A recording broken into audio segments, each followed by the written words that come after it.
Collector रुला देने वाली कहानी।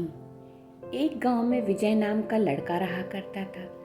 बचपन से ही पढ़ाई में होशियार विजय अपने मम्मी पापा की आखिरी उम्मीद था। विजय के दादा ने अपने समय में बहुत कर्ज ले लिया था, जिसको चुकाने में पापा की पूरी जिंदगी मजदूरी में निकल गई। उसके पास थोड़ी सी जमीन थी, जिससे उनका गुजारा हो रहा था।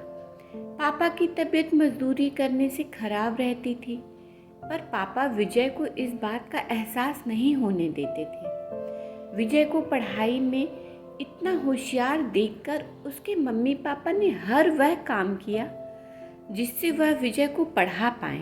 विजय की कॉलेज की पढ़ाई खत्म हो गई थी और वह एक छोटी सी नौकरी करने लगा, जिससे उसका खर्चा निकल जाता था और साथ में वह कलेक्टर बनने की तैयारी भी कर रहा था। विजय अपने वक्त का एक मिनट भी फालतू नहीं गुजारता था। विजय ने पूरा समय पढ़ाई और नौकरी में ही लगा दिया। विजय के पापा को यह पता था कि वह कलेक्टर बनना चाहता है, इसलिए घर की हालत बहुत ज़्यादा खराब होने पर भी उन्होंने विजय से कभी इस बात का जिक्र नहीं किया और ना ही उसको अच्छी नौकरी करने के लिए कहा। लगातार 2 साल तक विजय पास नहीं हो पाया। उसके बाद भी उसके पिता ने अपना घर और ज़मीन गिरवी रखकर विजय को IAS की कोचिंग ज्वाइन करवाई और उसकी नौकरी भी छुड़वा दी और केवल पढ़ाई करने को कहा। विजय के पापा हमेशा उससे कहा करते, बेटा खेत और घर दोबारा आ जाएंगे, पर कलेक्टर दोबारा नहीं बन पाओगे।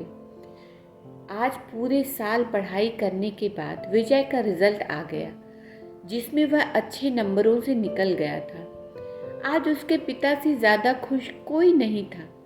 ऐसा लग रहा था जैसे विजय का सपना पूरा होने वाला है, पर भगवान को कुछ और ही मंजूर था।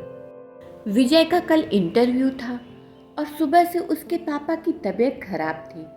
विजय के पापा उसकी माँ से बार बार कह रहे थे कि विजय को मत बताना, और उस दिन देर रात उनकी मौत हो गई। अब एक माँ जिसकी गोद में उसका पति गुजर गया और वह अपने दर्द को भुलाकर अपने बेटे की ज़िंदगी के बारे में सोच रही थी। माँ ने पड़ोसियों तक को इस बात का एहसास नहीं होने दिया कि उसका पति अब नहीं रहा। पूरी रात ऐसी रोई कि आवाज़ न निकले, और सुबह विजय जब इंटरव्यू देने जाने लगा तब माँ और पापा के आशीर्वाद के लिए उसने माँ को कॉल किया।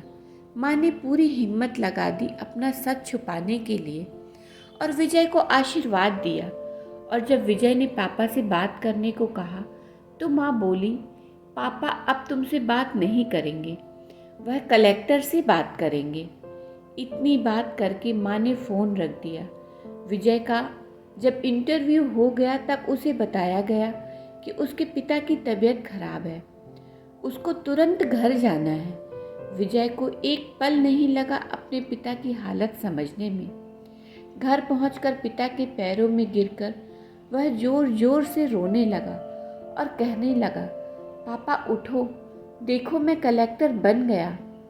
आज उसके पिता को वह खुशी मिली थी जिसका उनको वर्षों से इंतज़ार था, पर आज वह इस दुनिया में ही नहीं थे। भगवान विजय के पिता की ज़िंदगी में सुख लिखना ही भूल गए थे। पहले वह अपने पिता के कर्ज में ज़िंदगी भर मजदूरी करते रहे और फिर बेटे के सपनों में फिर घर और ज़मीन गिरवी रखनी पड़ी। वह ज़िंदगी में कर्ज लेकर आए और कर्ज लेकर चले गए। विजय के पिता को भले ही जिंदगी में कुछ हासिल न हुआ हो, पर वह अपने लड़के को इस काबिल बना गए कि वह अपनी 7 पुश्तों को बैठे बैठे खिला पाए। विजय की माँ ने जो उस रात किया, जिसको करने का जज्बा बहुत कम लोगों में होता है। जब विजय कलेक्टर बनकर घर आया तब माँ ने विजय से कहा, बेटा तुम आज इतने बड़े बन गए हो कि हज़ारों गरीबों का भला कर सकते हो। जब भी तुम्हारे सामने कोई मदद मांगने आए तो अपने पिता और मेरे बारे में सोचना, मैं तुम्हारे बराबर पढ़ी लिखी और समझदार तो नहीं हूँ, पर इतना ज़रूर जानती हूँ, गरीब आदमी की बहुत मजबूरी होती है। तुम कभी किसी का बुरा मत करना। दोस्तों, वक्त कितना भी खराब हो, हम उसे ज़रूर बदल सकते हैं, और माँ और बाप के एहसानों को हम कभी नहीं उतार सकते, पर हम अपने कर्मों से उनकी इच्छा ज़रूर पूरी कर सकते हैं। यदि मेरी ये कहानी पसंद आई हो तो चैनल को सब्सक्राइब ज़रूर करें।